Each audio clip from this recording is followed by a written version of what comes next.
இன்றைக்கு நடக்கக்கூடிய ஆட்சியானது இந்துக்களுக்கு மாத்திரம் விரோதமா இருக்குது.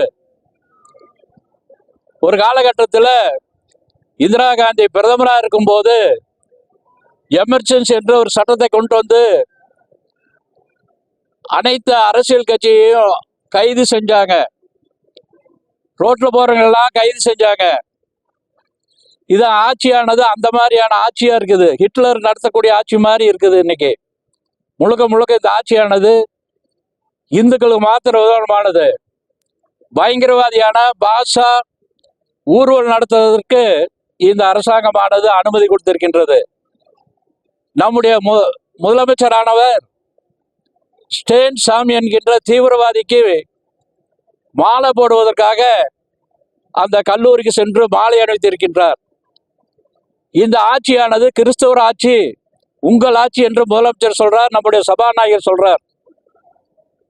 ஒருபடி மேலே போய் முதலமைச்சருடைய மகனான துணை முதலமைச்சர் நான் கிறிஸ்தவராக இருப்பதில் பெருமைப்படுகிறேன் என்று கூறியிருக்கின்றார். திருப்பரங்குன்றம் மலை ஒரு புனிதமான மலை.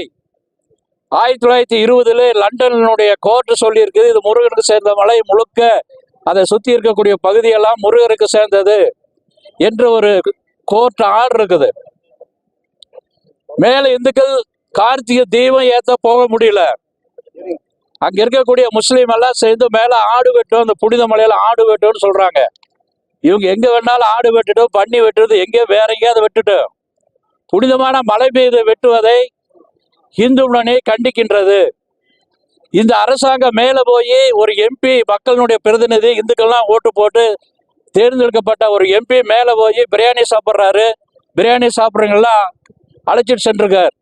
ஒரு எம்எல்ஏ மேல போயிருக்கிறார்.